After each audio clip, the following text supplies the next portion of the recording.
owed to the Black Americans is held in public trust. Until they go and claim their land patents, they'll continue to pay taxes and get evicted and work for us. The fake ones that came down after the wars will continue to be able to claim their heritage. We passed the bills. When I was in office, we incarcerated a lot of black people after pumping drugs into their communities. See, what we do is induce bonds off the incarceration and sell the securities on the secondary market. They never balance the books, so we lock them up and keep the money. We'll never handle the Mexican drug cartels because they work for us. See, we cut a deal with them to keep the drugs in the black communities just so they can sell the drugs. We monitor and lock them up. This is why they call the drug game the trap. It's a trap for them to go to prison. We took their land, claimed it abandoned, and taxed them.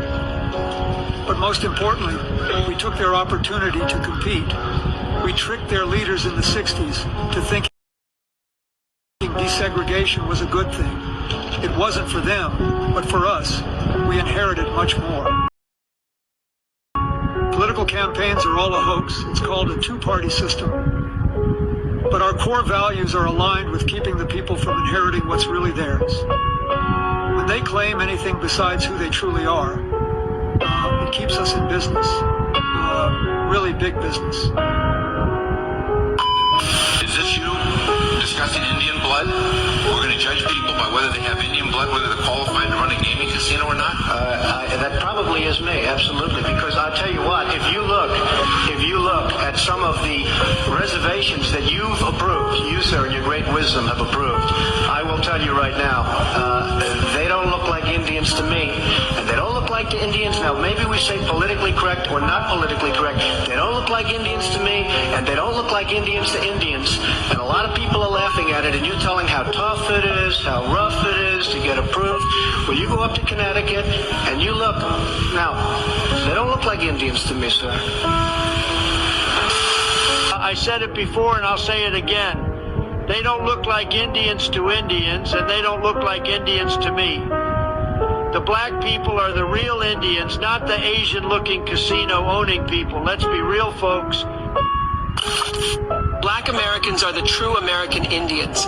It's amazing how people believe the fabricated stories. Look at the murals in Mexico or the historical accounts of the Virginia Indians. All of the state encyclopedias describe who they were. It's obvious. I'll leave you with this name, Walter Plecker.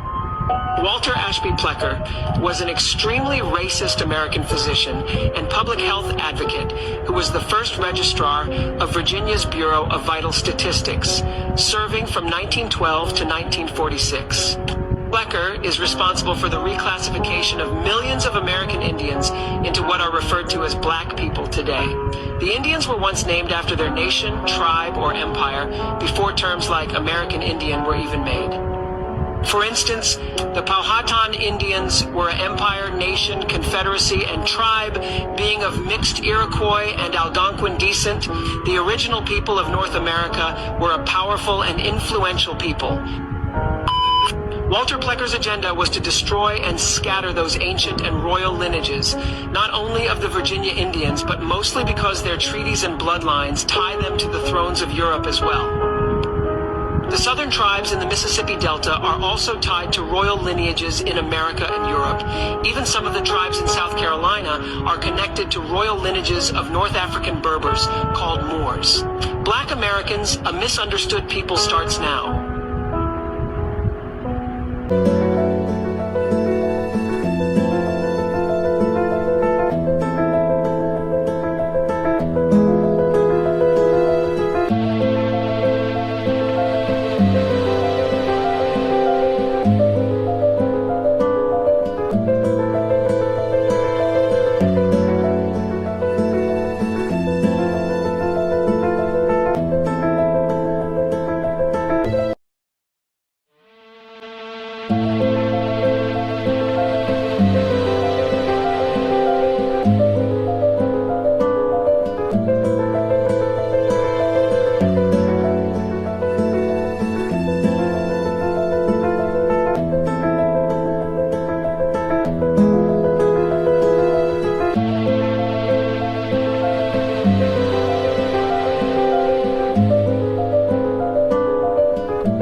have been lied to about who we are.